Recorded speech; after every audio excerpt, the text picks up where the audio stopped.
ಯೆಹೋಶುವ ಅಧ್ಯಾಯ 8. ಅನಂತರ ಯೆಹೋವನು ಯೆಹೋಶುವನಿಗೆ, ಅಂಜಬೇಡ, ಕಳವಳಗೊಳ್ಳಬೇಡ, ಎದ್ದು ಭಟರೆಲ್ಲರನ್ನೂ ತೆಗೆದುಕೊಂಡು ಆಯಿಗೆ ಹೋಗು.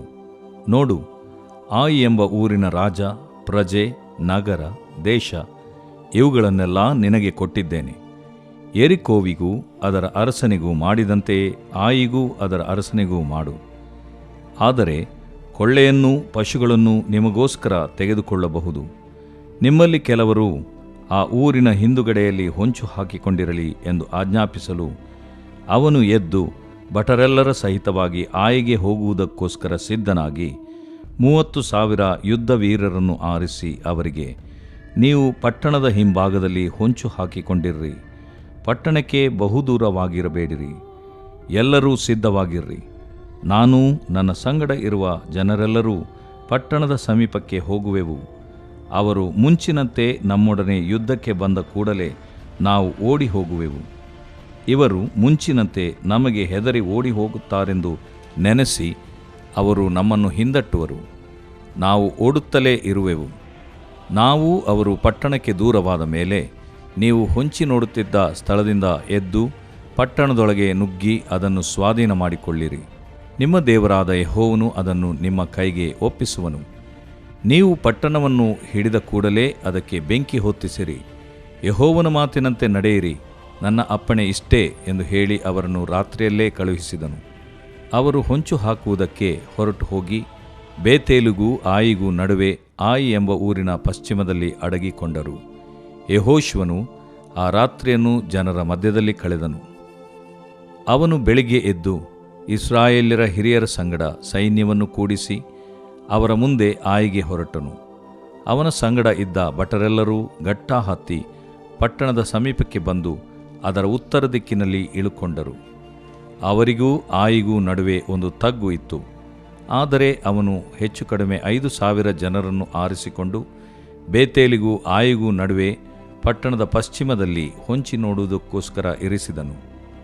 ಪಟ್ಟಣದ ಉತ್ತರದಲ್ಲಿದ್ದ ಎಲ್ಲಾ ಸೈನ್ಯವನ್ನು, ಪಟ್ಟಣದ ಪಶ್ಚಿಮದಲ್ಲಿ ಹೊಂಚಿ ನೋಡುತ್ತಿದ್ದ ಸೈನ್ಯವನ್ನು ಕ್ರಮಪಡಿಸಿಕೊಂಡು ಯೆಹೋಶುವನು ಆ ರಾತ್ರಿಯಲ್ಲಿ ತಗ್ಗಿಗೆ ಹೋದನು. ಆಯಿ ಎಂಬ ಊರಿನ ಅರಸನು ಬೆಳಿಗ್ಗೆ ಇದನ್ನು ತಿಳಿದು ತ್ವರೆಯಿಂದ ಜನರೆಲ್ಲರ ಸಹಿತವಾಗಿ ಇಸ್ರಾಯೇಲ್ಯರ ಸಂಗಡ ಯುದ್ಧ ಮಾಡುವುದಕ್ಕೆ ಹೊರಟನು. ಅವನೂ ಅವನ ಜನರೂ ಅರಾಬಾ ಎಂಬ ತಗ್ಗಾದ ಪ್ರದೇಶವು ಕಾಣುವ ಸ್ಥಳಕ್ಕೆ ಬಂದರು. ಪಟ್ಟಣದ ಹಿಂಭಾಗದಲ್ಲಿ ಹೊಂಚಿ ನೋಡುತ್ತಿರುವುದು ಅವನಿಗೆ ಗೊತ್ತಿದ್ದಿಲ್ಲ. ಯೆಹೋಶುವನು ಅವನ ಸಂಗಡ ಇದ್ದ ಇಸ್ರಾಯೇಲ್ಯರೆಲ್ಲರೂ ತಾವು ಸೋತವರೋ ಎಂಬಂತೆ ಅರಣ್ಯ ಮಾರ್ಗವಾಗಿ ಓಡತೊಡಗಿದರು. ಆಯಿ ಎಂಬ ಊರಿನವರು ಊರಿನಲ್ಲಿದ್ದ ತಮ್ಮೆಲ್ಲಾ ಜನರನ್ನು ಕರೆದುಕೊಂಡು ಯೆಹೋಶುವನನ್ನು ಹಿಂದಟ್ಟುತ್ತಾ ಪಟ್ಟಣಕ್ಕೆ ದೂರವಾಗಿ ಸೆಳೆಯಲ್ಪಟ್ಟರು. ಆಯಿ ಎಂಬ ಊರಲ್ಲಿಯೂ ಬೇತೇಲಿನಲ್ಲಿಯೂ ಒಬ್ಬ ಗಂಡಸಾದರೂ ಉಳಿಯಲಿಲ್ಲ. ಊರು ಬಾಗಿಲುಗಳನ್ನು ತೆರೆದುಬಿಟ್ಟು ಎಲ್ಲರೂ ಇಸ್ರಾಯೇಲ್ಯರನ್ನು ಹಿಂದಟ್ಟುವುದಕ್ಕೋಸ್ಕರ ಹೊರಟರು. ಯೆಹೋವನು ಯೆಹೋಶುವನಿಗೆ, ನಿನ್ನ ಕೈಯಲ್ಲಿರುವ ಈಟಿಯನ್ನು ಆಯಿ ಎಂಬ ಊರಿನ ಕಡೆಗೆ ಚಾಚು, ಆ ಪಟ್ಟಣವನ್ನು ನಿನ್ನ ಕೈಗೆ ಒಪ್ಪಿಸಿದ್ದೇನೆ ಎನ್ನಲು ಅವನು ಅದನ್ನು ಚಾಚಿದನು. ಅವನು ಕೈಯನ್ನು ಚಾಚಿದ ಕೂಡಲೇ ಹೊಂಚಿ ನೋಡುತ್ತಿದ್ದವರು ತಾವಿದ್ದ ಸ್ಥಳದಿಂದ ಎದ್ದು ಓಡಿ ಬಂದು ಪಟ್ಟಣದೊಳಕ್ಕೆ ನುಗ್ಗಿ ಕೂಡಲೇ ಅದಕ್ಕೆ ಬೆಂಕಿ ಹೊತ್ತಿಸಿದರು. ಆಯಿ ಎಂಬ ಊರಿನ ಜನರು ಹಿಂದಿರುಗಿ ನೋಡಿದಾಗ ಪಟ್ಟಣದ ಹೊಗೆಯು ಆಕಾಶಕ್ಕೆ ಏರಿ ಹೋಗುವುದನ್ನು ಕಂಡು ಯಾವ ಮಾರ್ಗದಿಂದಲಾದರೂ ತಪ್ಪಿಸಿಕೊಳ್ಳಲಾರದವರಾದರು. ಅರಣ್ಯದ ಕಡೆಗೆ ಓಡಿ ಹೋಗಿದ್ದ ಇಸ್ರಾಯೇಲ್ಯರು ಹಿಂದಟ್ಟುವವರ ಕಡೆಗೆ ತಿರುಗಿದರು. ಯೆಹೋಶುವನೂ ಇಸ್ರಾಯೇಲ್ಯರು ಪಟ್ಟಣವು ಹೊಂಚಿ ನೋಡುತ್ತಿದ್ದವರಿಗೆ ಸ್ವಾಧೀನವಾದದ್ದನ್ನು, ಹೊಗೆಯು ಆಕಾಶಕ್ಕೆ ಏರಿ ಹೋಗುತ್ತಿದ್ದದನ್ನು ಕಂಡು ಹಿಂದಿರುಗಿ ಆಯಿ ಎಂಬ ಊರಿನ ಜನರನ್ನು ಹೊಡೆದರು. ಪಟ್ಟಣದೊಳಗೆ ನುಗ್ಗಿದವರು ಬಂದು ಬಿಟ್ಟದ್ದರಿಂದ ಆಯಿ ಎಂಬ ಊರಿನವರು ಈಚೆಯಲ್ಲಿಯೂ ಆಚೆಯಲ್ಲಿಯೂ ಇದ್ದ ಇಸ್ರಾಯೇಲ್ಯರ ಮಧ್ಯದಲ್ಲಿ ಸಿಕ್ಕಿಬಿದ್ದರು. ಅವರು ಎಲ್ಲರನ್ನೂ ಹೊಡೆದು ಹಾಕಿದರು. ಒಬ್ಬನಾದರೂ ಉಳಿಯಲಿಲ್ಲ, ಯಾವನೂ ತಪ್ಪಿಸಿಕೊಳ್ಳಲಿಲ್ಲ. ಆಯಿ ಎಂಬ ಪಟ್ಟಣದ ಅರಸನನ್ನು ಹಿಡಿದು ಜೀವದೊಡನೆ ಯೆಹೋಶುವನ ಬಳಿಗೆ ತೆಗೆದುಕೊಂಡು ಬಂದರು. ಇಸ್ರಾಯೇಲ್ಯರು ತಮ್ಮನ್ನು ಅರಣ್ಯದವರೆಗೂ ಹಿಂದಟ್ಟಿ ಬಂದ ಆಯಿ ಎಂಬ ಊರಿನವರನ್ನು ಅಲ್ಲೇ ಕತ್ತಿಯಿಂದ ಸಂಹರಿಸಿ ಮುಗಿಸಿಬಿಟ್ಟ ನಂತರ ಎಲ್ಲರೂ ಪಟ್ಟಣಕ್ಕೆ ಹೋಗಿ ಅಲ್ಲಿದ್ದವರನ್ನು ಹತಿಸಿದರು. ಆ ದಿನ ಆಯಿ ಎಂಬ ಊರಿನವರಲ್ಲಿ ಸಂಹೃತರಾದ ಗಂಡಸರೂ ಹೆಂಗಸರು 12,000 ಮಂದಿ. ಪಟ್ಟಣದವರೆಲ್ಲರನ್ನೂ ಸಂಹರಿಸುವವರೆಗೆ ಯೆಹೋಶುವನು ಈಟಿ ಹಿಡಿದು ಚಾಚಿದ ಕೈಯನ್ನು ಹಿಂದೆಗೆಯಲಿಲ್ಲ. ಯೆಹೋವನು ಯೆಹೋಶುವನಿಗೆ ಆಜ್ಞಾಪಿಸಿದಂತೆ ಇಸ್ರಾಯೇಲ್ಯರು ಪಟ್ಟಣದೊಳಗಿಂದ ಪಶು ಮೊದಲಾದವುಗಳನ್ನು ಮಾತ್ರ ಕೊಳ್ಳೆಯಾಗಿ ತೆಗೆದುಕೊಂಡರು. ಯೆಹೋಶುವನು ಆಯಿ ಎಂಬ ಪಟ್ಟಣವನ್ನು ಸುಟ್ಟು ಅದು ಯಾವ ಕಾಲಕ್ಕೂ ತಿರುಗಿ ಕಟ್ಟಲ್ಪಡದಂತೆ ಹಾಳುದಿಬ್ಬವಾಗ ಮಾಡಿದನು. ಅದು ಇಂದಿನವರೆಗೂ ಹಾಗೆಯೇ ಇದೆ. ಆಯಿ ಎಂಬ ಊರಿನ ಅರಸನನ್ನು ಸಾಯಂಕಾಲದವರೆಗೂ ಮರದಲ್ಲಿ ನೇತು ಹಾಕಿಸಿ, ಸೂರ್ಯನು ಅಸ್ತಮಿಸುತ್ತಲೇ ಅವನ ಶವವನ್ನು ಕೆಳಗಿಳಿಸಿ ಅದನ್ನು ಊರು ಬಾಗಲಲ್ಲಿ ಹಾಕಿಸಿಬಿಟ್ಟು ಅದರ ಮೇಲೆ ಕಲ್ಲಿನ ದೊಡ್ಡ ಕುಪ್ಪೆಯನ್ನು ಮಾಡಿಸಿದನು. ಅದು ಇಂದಿನವರೆಗೂ ಹಾಗೆಯೇ ಇದೆ. ಯೆಹೋವನ ಸೇವಕನಾದ ಮೋಶೆಯು ಇಸ್ರಾಯೇಲ್ಯರಿಗೆ ಆಜ್ಞಾಪಿಸಿದ್ದಂತೆಯೂ ಮೋಶೆಯ ಧರ್ಮಶಾಸ್ತ್ರದಲ್ಲಿ ಬರೆದಿರುವಂತೆಯೂ ಯೆಹೋಶುವನು ಆ ಸಮಯದಲ್ಲಿ ಇಸ್ರಾಯೇಲ್ ದೇವರಾದ ಯೆಹೋವನಿಗೆ ಏಬಾಲ್ ಬೆಟ್ಟದಲ್ಲಿ ಉಳಿ ಮುಂತಾದವುಗಳನ್ನು ಉಪಯೋಗಿಸದೆ ಹುಟ್ಟು ಕಲ್ಲುಗಳಿಂದಲೇ ಒಂದು ಯಜ್ಞವೇದಿಯನ್ನು ಕಟ್ಟಿಸಿದನು. ಜನರು ಅದರ ಮೇಲೆ ಯೆಹೋವನಿಗೆ ಸರ್ವಾಂಗ ಹೋಮಗಳನ್ನೂ ಸಮಾಧಾನ ಯಜ್ಞಗಳನ್ನೂ ಸಮರ್ಪಿಸಿದರು. ಯೆಹೋಶುವನು ಅಲ್ಲಿದ್ದ ಕಲ್ಲುಗಳ ಮೇಲೆ ಜನರೆಲ್ಲರ ಸಮಕ್ಷದಲ್ಲಿ ಮೋಶೆ ಧರ್ಮಶಾಸ್ತ್ರದ ಒಂದು ಪ್ರತಿಯನ್ನು ಬರೆದನು.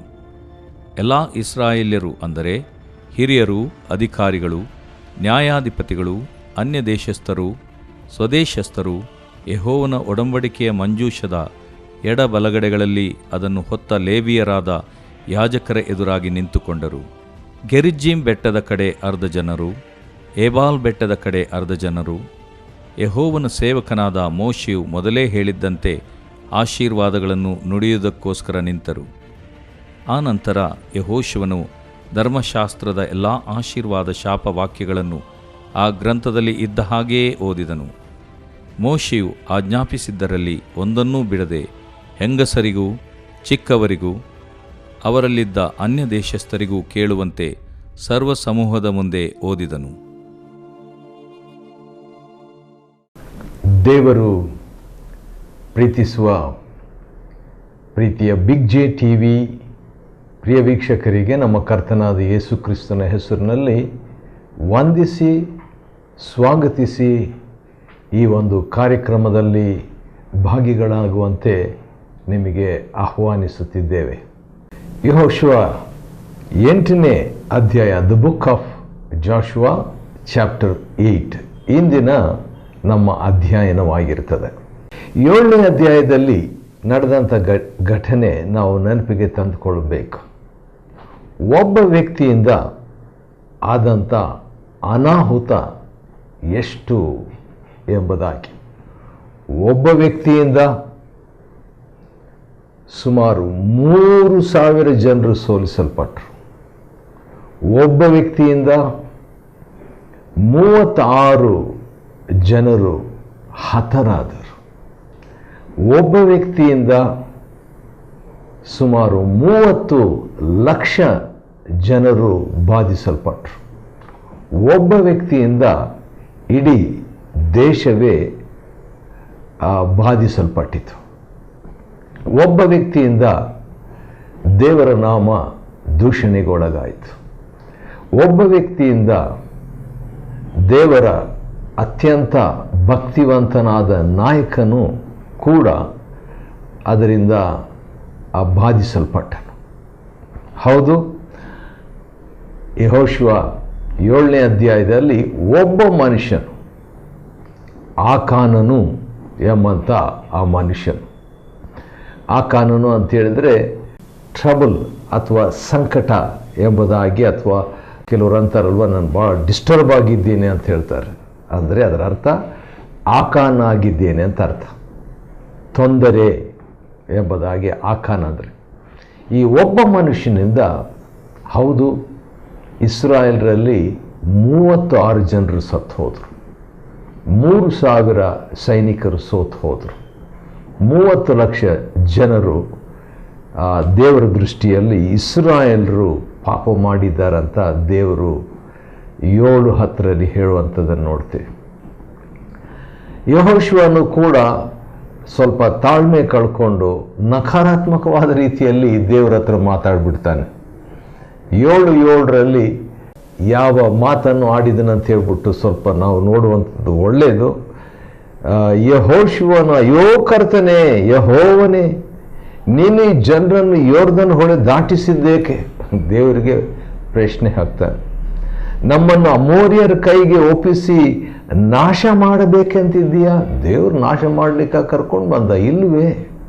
ಆದರೆ ಯೆಹೋಶುವನು ಅಂದು ಆ ಮಾತನ್ನು ಉಪಯೋಗಿಸಿ ದೇವರ ಹತ್ರ ಆ ಟೆನ್ಷನ್ನಿಂದ, ಆ ಒಂದು ಒತ್ತಡದಿಂದ ಮಾತಾಡ್ಬಿಡ್ತಾನೆ.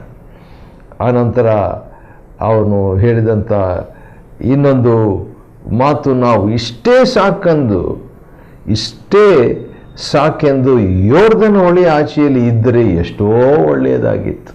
ಯೋರ್ದನ್ ಹೊಳೆ ಆಚೆ ಇದ್ದಿದ್ರೆ ಎಷ್ಟು ಒಳ್ಳೆಯದಾಗಿತ್ತು ಅಂತ ಯೆಹೋಶುವನು ಹೇಳ್ತಾನೆ. ಇವೆಲ್ಲ ನಕಾರಾತ್ಮಕವಾದಂಥ ಮಾತುಗಳನ್ನು ಪ್ರಾರ್ಥನೆಯಲ್ಲಿ ಯೆಹೋಶುವನು ಹೇಳುವಂಥದ್ದನ್ನು ಗಮನಿಸ್ತಕ್ಕದ್ದು. ಆದರೆ ಒಂದು ಸಕಾರಾತ್ಮಕವಾದಂಥ ಒಂದು ಒಳ್ಳೆ ಮಾತನ್ನು ಹೇಳ್ತಾನೆ. ಅದು ಆ ಒಳ್ಳೆ ಮಾತು ಉಳಿದಂಥ ಆ ನಕಾರಾತ್ಮಕವಾದಂಥ ಮಾತನ್ನು ಕ್ಯಾನ್ಸಲ್ ಮಾಡಿಬಿಡ್ತಂತ ನನಗೆ ಅನಿಸ್ತದೆ. ಯಾಕಂದರೆ ದೇವರು ಅವುಗಳ ಬಗ್ಗೆ ಏನು ಹೇಳಲ್ಲ. ಆ ಸಕಾರಾತ್ಮಕವಾದಂಥ ಮಾತು 9ನೇ ವಚನದಲ್ಲಿ ಇದೆ. ದೇವರಿಗೆ ಯೆಹೋಶುವನು ಹೇಳುವಂಥದ್ದು, ನಿನ್ನ ಮಹಾನಾಮಕ್ಕೋಸ್ಕರ ಏನು ಮಾಡುವಿ? What are you going to do for your great name ಎಂಬುದಾಗಿ ಹೇಳ್ತಾನೆ. ಕಡೆಗೆ ದೇವರು ಹೇಳಿದಂಥ ಮಾತು, ಇಸ್ರಾಯೇಲರು ಪಾಪ ಮಾಡಿದ್ದಾರಂತೆ. ಯಾರು ಪಾಪ ಮಾಡಿದಂತ ಒಬ್ಬೊಬ್ಬರಾಗಿ ಒಂದೊಂದು ಕುಲ, ಒಂದೊಂದು ಗೋತ್ರ ನೋಡ್ಕೊಂಡು ಬಂದಾಗ ಕೊನೆಗೆ ಆಕಾನನು ಎಂಬುದಾಗಿ ಗೊತ್ತಾಯಿತು. ಆಕಾನನು ಹೌದು, ದೇವರಿಗೆ ವಿರುದ್ಧವಾಗಿ ಪಾಪ ಮಾಡಿದ್ದೇನೆ ಅಂತ ಹೇಳ್ತಾನೆ. ಅವನು ಉತ್ತಮವಾದಂಥ ನಿಲುವಂಗಿ, ಬೆಳ್ಳಿ, ಚಿನ್ನ ಇವುಗಳನ್ನು ಕದ್ದುಕೊಂಡಿರೋದ್ರಿಂದ ಇಡೀ ಇಸ್ರಾಯೇಲರಿಗೆ ಬಾಧೆ ಬಂತು. ಸೋತು ಹೋದರು, ಬಾಧಿಸಲ್ಪಟ್ಟರು. ಕೊನೆಗೆ ಆಕಾನನು ಮತ್ತು ಅವನ ಕುಟುಂಬದವರು ಎಲ್ಲರೂ ಕೂಡ ಏನು, ಅವನು, ಅವನ ಗಂಡು ಹೆಣ್ಣು ಮಕ್ಕಳು, ದನ ಕರುಗಳು, ಕತ್ತೆಗಳು, ಆಡು ಕುರಿಗಳು ಎಲ್ಲವೂ ಕೂಡ ಆ ಒಂದು ಪಾಪದ ವ್ಯಕ್ತಿಯ ದೋಷ, ಕಲ್ಮಶ ಸಂಪೂರ್ಣವಾಗಿ ತೆಗೆದು ಹಾಕಲಾಯಿತು, ನಿರ್ಮೂಲವಾಯಿತು. 8ನೇ ಅಧ್ಯಾಯ ಆಶ್ಚರ್ಯ ಏನಂತ ಹೇಳಿದ್ರೆ, ದೇವರು 2ನೇ ವಚನದಲ್ಲಿ ಹೇಳುವಂಥ ಮಾತು ನಾನು ಓದ್ಬಿಟ್ಟು ನನಗೆ ಆಶ್ಚರ್ಯ ಆಯಿತು. ಪ್ರಥಮ ಬಾರಿಯಾಗಿ ದೇವರು ಹೇಳ್ತಾರೆ, ದೇವರು ಕೊಳ್ಳೆಯನ್ನು, ಪಶುಗಳನ್ನು ನಿಮಗೋಸ್ಕರ ತೆಗೆದುಕೊಳ್ಳಬಹುದು. ನೋಡ್ರಿ, ದೇವರು 6ನೇ ಅಧ್ಯಾಯ 18ನೇ ವಚನ, ಯೆಹೋಶುವನ ಗ್ರಂಥ 6:16, ದೇವರು ಇದು ದೇವರಿಗೆ ಮೀಸಲಾದ ವಸ್ತು, ಇದನ್ನು ತಗೋಬಾರ್ದು ಅಂತ ಹೇಳಿದರು.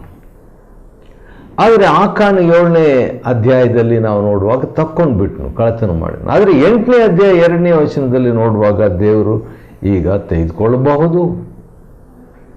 ಸ್ವಲ್ಪ ಕಾದಿದ್ರೆ, ಸ್ವಲ್ಪ ವೇಟ್ ಮಾಡಿದರೆ ಆಕಾನನು ಉಳಿದಂಥವರು ತಮಗೆ ಬೇಕಾದದ್ದನ್ನು ತೆಗೆದುಕೊಳ್ಳಬಹುದಾಗಿತ್ತು.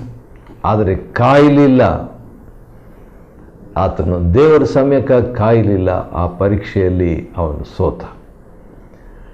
ಕಡೆಗೆ ಇನ್ನೊಂದು ಸಾರಿ ಹೇಳ್ತಾನೆ, 8ನೇ ಅಧ್ಯಾಯ, ಯೆಹೋಶುವ ಕೊಳ್ಳೆಯನ್ನು, ಪಶುಗಳನ್ನು ನಿಮಗೋಸ್ಕರವಾಗಿ ತೆಗೆದುಕೊಳ್ಳಬಹುದು ಅಂತ ಹೇಳ್ಬಿಟ್ಟು. ಹೌದು, ಆಯಿ ಎಂಬಂಥ ಊರಿಗೆ ಅಲ್ಲಿದ್ದಂಥವುಗಳನ್ನೆಲ್ಲ ನೀವು ತಗೋಬೋದಂತ ದೇವರು ಅವ್ರಿಗೆ ಕೊಟ್ಟನು. ಆಯಿ ಅಂದರೆ ನಾಶ ಅಥವಾ ನಾಶನ, ಪಾಳು ಬಿದ್ದ ಎಂಬುದಾಗಿ, ಹಾಳು ಬಿದ್ದ ಎಂಬುದಾಗಿ.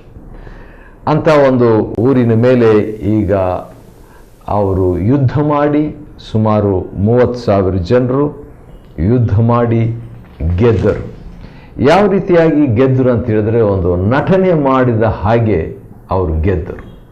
ಆ ನಟನೆ ಊಹಿಸ್ಕೊಳ್ಳೋದಾದರೆ, ಆಯಿಯವರ ಹತ್ರ ಹೋಗ್ತಾರೆ, ಆ ಊರಿನವ್ರ ಹತ್ರ ಹೋಗ್ಬಿಟ್ಟು ಆ ಊರಿನವರೆಲ್ಲ ಮೊದಲಿನಂತೆ ಯಾವ ರೀತಿಯಾಗಿ 36 ಜನರನ್ನು ಕೊಂದು ಹಾಕಿದ್ರಲ್ಲ, ಆ ರೀತಿಯಾಗಿ ಇಸ್ರಾಯೇಲನ್ನು ಕೊಂದು ಹಾಕ್ತಾರೆ. ಮೊದಲನೇ ಸಾರಿ ಯುದ್ಧವಾದಾಗ 7ನೇ ಅಧ್ಯಾಯದಲ್ಲಿ ಯಾವ ರೀತಿಯಾಗಿ 3,000 ಜನರು ಓಡೋಗ್ಬಿಟ್ರಲ್ಲ, ಆ ರೀತಿಯಾಗಿ 30,000 ಜನರು ಕೂಡ ಓಡಿ ಹೋದ ಹಾಗೆ ಆ್ಯಕ್ಟ್ ಮಾಡ್ತಾರೆ. ಇಲ್ಲಿ ಯೆಹೋಶುವನು ಕೂಡ ಒಳ್ಳೆ ಆ್ಯಕ್ಟಿಂಗ್ ಮಾಡುವಂಥದ್ದನ್ನು ನಾವು 16ನೇ ವಚನದಲ್ಲಿ ನೋಡ್ತೀವಿ. 8ನೇ ಅಧ್ಯಾಯ 16ನೇ ವಚನದಲ್ಲಿ ಯೆಹೋಶುವನು ಕೂಡ ಆ ವೈರಿಗಳಿಂದ ಭಯಪಟ್ಕೊಂಡು ಓಡಿ ಹೋಗುವ ಹಾಗೆ ನಟನೆ ಮಾಡ್ತಾನೆ, ಆ್ಯಕ್ಟಿಂಗ್ ಮಾಡ್ತಾನೆ. ಯೆಹೋಶುವನು ಓಡ್ತಾ ಇದ್ದಾಗ ಅವನ ಜೊತೆಯಲ್ಲಿ ಸೈನಿಕರು ಕೂಡ ಓಡ್ತಾ ಇರುವಂಥ ಒಂದು ದೃಶ್ಯವನ್ನು ನೀವು ಊಹಿಸ್ಕೊಳ್ಬೋದು. ಆ ರೀತಿಯಾಗಿ ಓಡಿಸ್ಕೊಂಡು ಹೋಗ್ತಾ ಇದ್ದಾಗ ಈ ಊರಿನವರು ಕೂಡ ಓಡಿಸ್ಕೊಂಡು ಮೊದಲಿನ ಹಾಗೆ ಈಗಲೂ ಅವರು ಓಡಿ ಹೋಗ್ತಿದ್ದಾರಂತ ಓಡ್ತಾ ಊರನ್ನು ಬಿಟ್ಟು ಇಸ್ರಾಯೇಲರನ್ನು ಹಿಂದಟ್ಟಿಕೊಂಡು ಓಡ್ತಾ ಇರುವಾಗ ಇನ್ನೊಂದು ತಂಡದವರು, ಇನ್ನೊಂದು ಗುಂಪಿನವರು, ಹೆಚ್ಚು ಕಡಿಮೆ ಅಲ್ಲಿ ಒಂದು ತಗ್ಗಿತ್ತು. 12ನೇ ವಚನ 8-12 ಸುಮಾರು 5,000 ಜನರು ಅಲ್ಲಿ ಇದ್ದರು. ಅವರು ಹೊಂಚಿ ನೋಡೋದಕ್ಕಾಗಿ ಅಲ್ಲೇ ಬಚ್ಚಿಟ್ಕೊಂಡಿದ್ರು. ಅವ್ರೇನು ಮಾಡ್ತಾರೆ, ಸಮಸ್ತ ಈ ವೈರಿಗಳು ಇಸ್ರಾಯೇಲರನ್ನು ಹಿಂದಟ್ಕೊಂಡು ಓಡ್ತಾ ಇದ್ದಾರೆ. ಊರು ಹೊರಗೆ ಬಂದುಬಿಟ್ರು. ಈಗ ಯೆಹೋಶುವನು ಓಡ್ತಾ ಇದ್ದಾನೆ, ಯೆಹೋಶುವನ ಜೊತೆಯಲ್ಲಿ ನಾಯಕರೆಲ್ಲರೂ ಓಡ್ತಾ ಇರುವಾಗ ಎಲ್ಲರೂ ಆ ಊರು ಬಿಟ್ಟು ದೂರ ಹೋಗಿಬಿಟ್ಟಿದ್ದಾರೆ. ಈಗ ಊರಲ್ಲಿ ಯಾರೂ ಇಲ್ಲ. ಅಂಥ ಸಂದರ್ಭದಲ್ಲಿ ಇಲ್ಲಿ ಬಚ್ಚಿಟ್ಕೊಂಡಿದ್ದಂಥ 5,000 ಜನರು ಏನು ಮಾಡ್ತಾರೆ, ಅವರು ಹೋಗಿ ಆ ಊರನ್ನು ವಶಪಡಿಸಿಕೊಳ್ತಾರೆ. ಹೀಗೆ ಅವರು ಗೆದ್ದು ಬಿಡುವಂಥದ್ದನ್ನು, ಇಸ್ರಾಯೇಲರು ಗೆದ್ದದ್ದನ್ನು ನಾವು ನೋಡ್ಬೋದು. ಆದರೆ ಯೆಹೋಶುವನು ಒಂದು ಕೆಲಸ ಮಾಡ್ತಾನೆ. ಇದನ್ನು ದೇವರ ಅಪ್ಪಣೆಗೆ ಅನುಸಾರವಾಗಿ, ದೇವರ ಆಜ್ಞೆಗೆ ಅನುಸಾರವಾಗಿ ಮಾಡ್ತಾನೆ. ಅದೇನಂತ ಹೇಳಿದ್ರೆ, ಅವನ ಕೈಯಲ್ಲಿ ಒಂದು ಈಟಿ ಇರ್ತದೆ. ಆ ಈಟಿಯನ್ನು ತಕ್ಕೊಂಡು ಏನು ಮಾಡ್ತಾನೆ, ಅವನು ಚಾಚ್ತಾನೆ. ಆ ಈಟಿಯನ್ನು ಚಾಚುವಂಥದ್ದನ್ನು ನಾವು ನೋಡ್ತೇವೆ. ಆಯಿ ಎಂಬ ಊರಿನ ಕಡೆಗೆ ಆ ಈಟಿಯನ್ನು ಚಾಚ್ತಾನೆ. 8-18 ಅದು ಒಂದು ವಿಶ್ವಾಸದ ಕ್ರಿಯೆ, ವಿಶ್ವಾಸದ ಒಂದು ಕೃತ್ಯ ಅಂತ ಹೇಳ್ಬೋದು. ಎಷ್ಟೊತ್ತು ಅವನು ಆ ರೀತಿಯಾಗಿ ಮಾಡಿರ್ಬೋದು ಅಂತ ಸ್ವಲ್ಪ ಹೊತ್ತಿಗೆ ತೋರಿಸ್ಬಿಟ್ಟು ಹಾಗೆ ಇರ್ಬೋದು ಅಂದ್ಕೊಂಡೆ. ಆದರೆ ಅವನು ಎಷ್ಟೊತ್ತು ಆ ರೀತಿಯಾಗಿ ಮಾಡಿದಂತ 26ನೇ ವಚನದಲ್ಲಿ ನಾವು ನೋಡ್ಬೋದು. ಅದೇನೆಂದರೆ, ಪಟ್ಟಣದವರೆಲ್ಲರನ್ನೂ ಸಂಹರಿಸುವವರೆಗೂ ಯೆಹೋಶುವನು ಈಟಿ ಹಿಡಿದು ಚಾಚಿದ ಕೈಯನ್ನು ಹಿಂದೆಗೆಯಲಿಲ್ಲ. ಹಾಗಾದರೆ ಸಂಪೂರ್ಣ ಜಯ ಸಿಕ್ಕೋ ತನಕ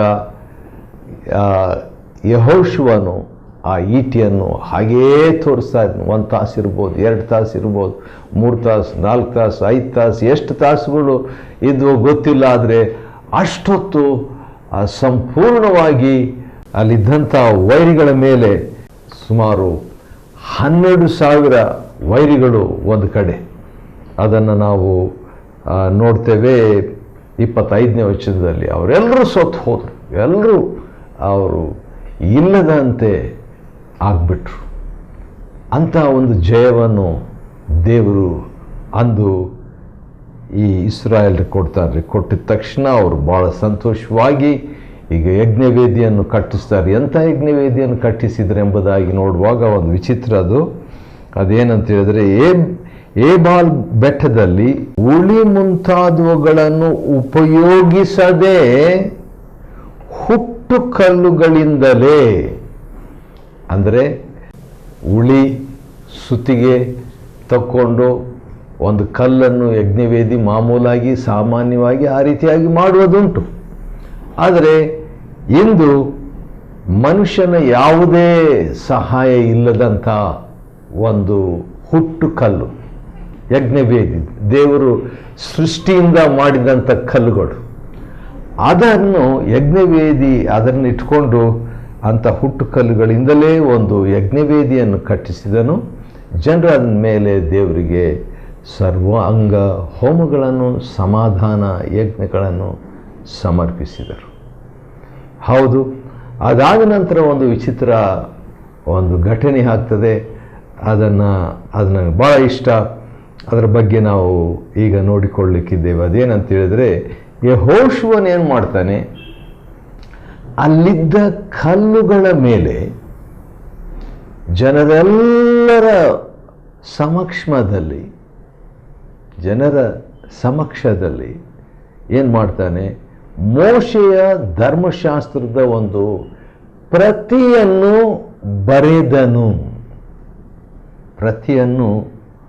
ಬರೆದನು. ಎಷ್ಟು ಕಷ್ಟ ಆಗಿರಬೇಕು. ಕಲ್ಲುಗಳ ಮೇಲೆ ಬರೆದನು. ಕಲ್ಲುಗಳ ಮೇಲೆ ದೇವ್ರ ವಾಕ್ಯ, ಕಲ್ಲುಗಳ ಮೇಲೆ ಧರ್ಮಶಾಸ್ತ್ರ, ಅದನ್ನು ಬರೆದನಂತ ನಾವು ನೋಡ್ತೇವೆ. ಯಾರ್ಯಾರಿದ್ರು 8ನೇ ಅಧ್ಯಾಯ 33ನೇ ವಚನ ನಾವು ನೋಡಿಕೊಳ್ಳೋಣ. ಈಗ ದೇವ್ರ ವಾಕ್ಯ ಸ್ವಲ್ಪ ಊಹಿಸಿಕೊಡ್ರಿ. ಒಂದು ಕಲ್ಲುಗಳಿಂದ ಒಂದು ಯಜ್ಞವೇದಿಯನ್ನು ಕಟ್ಟಿಬಿಟ್ಟು ಸರ್ವಾಂಗ ಹೋಮ, ಸಮಾಧಾನ ಯಜ್ಞವನ್ನು ದೇವರಿಗೆ ಸಮರ್ಪಿಸಿದರು. ಈಗ ಯೆಹೋಶುವನು ಒಂದು ವಿಚಿತ್ರ ಕಾರ್ಯ ಮಾಡ್ತಾನೆ. ಅದೇನಂತ ಹೇಳಿದರೆ, ಅವನು ಅಲ್ಲಿದ್ದಂಥ ಕಲ್ಲುಗಳ ಮೇಲೆ, ದೊಡ್ಡ ದೊಡ್ಡ ಕಲ್ಲುಗಳ ಮೇಲೆ ದೇವರ ವಾಕ್ಯವನ್ನು ಬರಿತಾನೆ. ಕಲ್ಲುಗಳ ಮೇಲೆ ದೇವರ ವಾಕ್ಯ ಬರಿಬೇಕಾದ್ರೆ ಎಷ್ಟು ಟೈಮ್ ಆಗಿರಬೇಕು. ಜನರೆಲ್ಲರೂ ಇದ್ದಾರೆ. ಯಾರ್ಯಾರಿದ್ರು ಅಂತ ಹೇಳಿದ್ರೆ, 1 ಎಲ್ಲ ಇಸ್ರಾಯೇಲರು, 2ನೇದು ಹಿರಿಯರು, 3ನೇದು ಅಧಿಕಾರಿಗಳು, 4ನೇದು ನ್ಯಾಯಾಧಿಪತಿಗಳು, 5ನೇದು ಅನ್ಯ ದೇಶಸ್ಥರು, 6ನೇದು ಸ್ವದೇಶಸ್ಥರು. ಅಷ್ಟೇ ಅಲ್ಲ, ಲೇವಿಯರು, ಮಂಜೂಷನ ಹೊತ್ಕೊಂಡಂಥ ಲೇವಿಯರು. ಈ 7 ವಿಧವಾದಂಥ ಜನರು ಇಲ್ಲಿದ್ದಾರೆ. ಅವರೆಲ್ಲರ ಮುಂದೆ ಯೆಹೋಶುವನು ಮಾಡಿದಂಥ ಒಂದು ಕೆಲಸ ಬರಿತಾನೆ. ದೇವರ ವಾಕ್ಯವನ್ನು ಬರೆದನು. ದೇವರ ವಾಕ್ಯಕ್ಕೆ ಪ್ರಾಮುಖ್ಯತೆಯನ್ನು ಕೊಟ್ಟನು. ಎಷ್ಟು ಟೈಮ್ ಆಯಿತು, ಎಷ್ಟು ತಾಸು ಕೊಡಿ, 2 ತಾಸು, 3 ತಾಸು, 4 ತಾಸು, ಅವರೆಲ್ಲ ವೆಯ್ಟ್ ಮಾಡ್ತಾ ಇದ್ದಾರೆ, ಕಾಯ್ತಾ ಇದ್ದಾರೆ. ಏನು ಮಾಡ್ತಾ ಇದ್ರು ಅವರೆಲ್ಲ ಅಂತ ಹೇಳ್ಬಿಟ್ಟು ನೋಡುವಾಗ 33ನೇ ವಚನದಲ್ಲಿ ಹೇಳಲಾಗಿದೆ, 7 ವಿಧವಾದಂಥ ಜನರು ನಿಂತುಕೊಂಡಿದ್ದರು. ದೇವರ ವಾಕ್ಯಕ್ಕೆ ಮರ್ಯಾದೆ ಕೊಟ್ಟರು, ದೇವರ ವಾಕ್ಯಕ್ಕೆ ಗೌರವ ಕೊಟ್ಟರು. ಅವರೆಲ್ಲರೂ ದೇವರ ವಾಕ್ಯ ಆ ಒಂದು ಬರಿತಾ ಇರುವಾಗ ಯೆಹೋಶುವನು ಅದನ್ನು ನಿಂತುಕೊಂಡು ನೋಡ್ತಾ ಇದ್ದಾರೆ. ಅಷ್ಟೇ ಅಲ್ಲ, ಇದನ್ನು ಯಾಕೆ ಇನ್ನೊಂದು, ಮೋಶೆ ಮೊದಲೇ ಹೇಳಿದಂತೆ ಆಶೀರ್ವಾದಗಳನ್ನು ನುಡಿಯುವುದಕ್ಕೋಸ್ಕರ ನಿಂತರು. 33ನೇ ವಚನದ ಮೊದಲನೇ ಭಾಗ ಮತ್ತು ಕೊನೆ ಭಾಗ 2 ಸಾರಿ ನಿಂತುಕೊಂಡರು.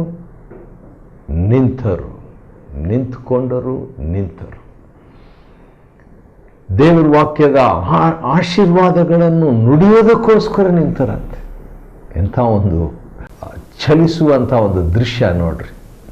ಅನಂತರ ಏನಾಯಿತು, ಇದು ಇನ್ನೂ ನನಗೆ ಬಹಳ ಮನಗಟ್ಟುವಂಥ ಒಂದು ವಿಷಯ, ಸಂಗತಿ ನೋಡ್ರಿ. ಅನಂತರ 34ನೇ ವಚನ, 8ನೇ ಅಧ್ಯಾಯ ಯೆಹೋಶುವ 34. ಅನಂತರ ಯೆಹೋಶುವನು ಧರ್ಮಶಾಸ್ತ್ರದ ಎಲ್ಲ ಆಶೀರ್ವಾದ ಶಾಪ ವಾಕ್ಯಗಳನ್ನು ಆ ಗ್ರಂಥದಲ್ಲಿ ಇದ್ದ ಹಾಗೆಯೇ ಓದಿದನು.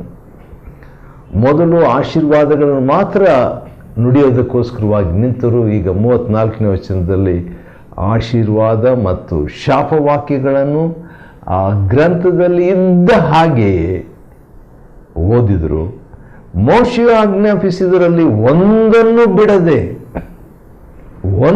ಬಿಡದೆ ಹೆಂಗಸರಿಗೂ ಚಿಕ್ಕವರಿಗೂ ಅವರಲ್ಲಿದ್ದ ಅನ್ಯ ದೇಶಸ್ಥರಿಗೂ ಕೇಳಿಸುವಂತೆ ಸರ್ವ ಸಮೂಹದ ಮುಂದೆ ಓದಿದನು. ದೇವರ ವಾಕ್ಯವನ್ನು ಓದಿದನು. ಹೌದು, ಈ ಸರ್ವ ಸಮೂಹವಾಗಿ ಬೈಬಲ್ ಓದುವಂಥದ್ದು ಆ ಹಳೆ ಒಡಂಬಡಿಕೆಯ ಒಂದು ಸಂಸ್ಕೃತಿ, ಹಳೆ ಒಡಂಬಡಿಕೆಯಲ್ಲಿದ್ದಂಥ ಒಂದು ಪದ್ಧತಿ, ಹಳೆ ಒಡಂಬಡಿಕೆಯಲ್ಲಿದ್ದಂಥ ಒಂದು ನಿಯಮ.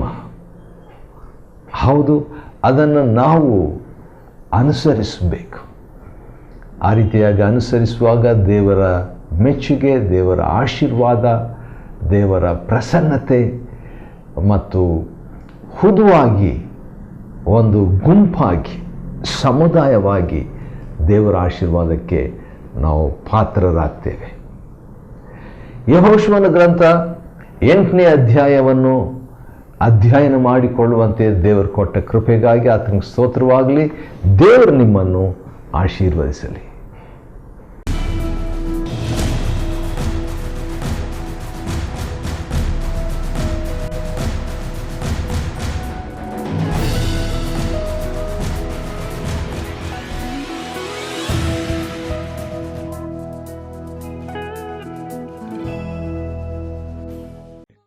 Chapter 8.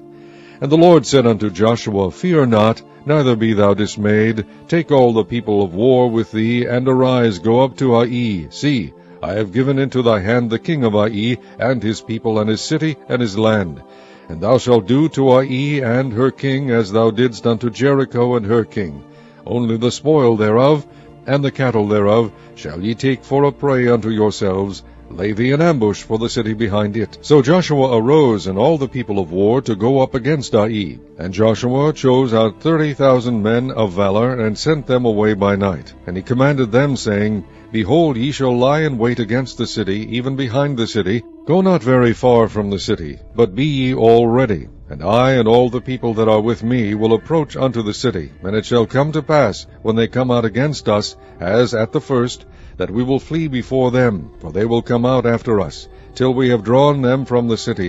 For they will say, They flee before us, as at the first, therefore we will flee before them. Then ye shall rise up from the ambush, and seize upon the city, for the Lord your God will deliver it into your hand. And it shall be, when ye have taken the city, that ye shall set the city on fire, according to the commandment of the Lord shall ye do. See, I have commanded you. Joshua therefore sent them forth, and they went to lie in ambush, and abode between Bethel and Ai, on the west side of Ai. But Joshua lodged that night among the people. And Joshua rose up early in the morning, and numbered the people, and went up, he and the elders of Israel, before the people to Ai. And all the people, even the people of war that were with him, went up, and drew nigh, and came before the city, and pitched on the north side of Ai. Now there was a valley between them and Ai. And he took about 5,000 men, and set them to lie in ambush between Bethel and Ai, on the west side of the city. And when they had set the people, even all the host that was on the north of the city, and their liers in wait on the west of the city, Joshua went that night into the midst of the valley. And it came to pass, when the king of Ai saw it, that they hasted and rose up early, and the men of the city went out against Israel to battle, he and all his people, at a time appointed, before the plain. But he wist not that there were liers in ambush against him behind the city.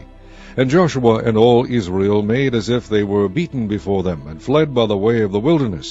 And all the people that were in Ai were called together to pursue after them. And they pursued after Joshua, and were drawn away from the city. And there was not a man left in Ai or Bethel that went not out after Israel. And they left the city open, and pursued after Israel. And the Lord said unto Joshua, Stretch out the spear that is in thy hand toward Ai, for I will give it into thine hand. And Joshua stretched out the spear that he had in his hand toward the city. And the ambush arose quickly out of their place, and they ran as soon as he had stretched out his hand. And they entered into the city, and took it, and hasted, and set the city on fire. And when the men of Ai looked behind them, they saw, and behold, the smoke of the city ascended up to heaven, and they had no power to flee this way or that way. And the people that fled to the wilderness turned back upon the pursuers. And when Joshua and all Israel saw that the ambush had taken the city, and that the smoke of the city ascended, then they turned again and slew the men of Ai. And the other issued out of the city against them, so they were in the midst of Israel, some on this side and some on that side, and they smote them, so that they let none of them remain or escape. And the king of Ai they took alive, and brought him to Joshua. And it came to pass, when Israel had made an end of slaying all the inhabitants of Ai in the field, in the wilderness wherein they chased them, and when they were all fallen on the edge of the sword until they were consumed, that all the Israelites returned unto Ai, and smote it with the edge of the sword. And so it was, that all that fell that day, both of men and women, were 12,000, even all the men of Ai. For Joshua drew not his hand back wherewith he stretched out the spear, until he had utterly destroyed all the inhabitants of Ai. Only the cattle and the spoil of that city Israel took for a prey unto themselves, according unto the word of the Lord which he commanded Joshua. And Joshua burnt Ai, and made it an heap forever, even a desolation unto this day. And the king of Ai he hanged on a tree until eventide, and as soon as the sun was down, Joshua commanded that they should take his carcass down from the tree, and cast it at the entering of the gate of the city, and raise thereon a great heap of stones that remaineth unto this day. Then Joshua built an altar unto the Lord God of Israel in Mount Ebal, as Moses the servant of the Lord commanded the children of Israel, as it is written in the book of the law of Moses, an altar of whole stones, over which no man hath lift up any iron, and they offered thereon burnt offerings unto the Lord, and sacrificed peace offerings. And he wrote there upon the stones a copy of the law of Moses, which he wrote in the presence of the children of Israel. And all Israel, and their elders and officers, and their judges, stood on this side the ark, and on that side before the priests the Levites, which bear the ark of the covenant of the Lord, as well the stranger, as he that was born among them, half of them over against Mount Gerizim, and half of them over against Mount Ebal, as Moses the servant of the Lord had commanded before, that they should bless the people of Israel. And afterward he read all the words of the law, the blessings and cursings, according to all that is written in the book of the law. There was not a word of all that Moses commanded which Joshua read not before all the congregation of Israel, with the women and the little ones and the strangers that were conversant among them.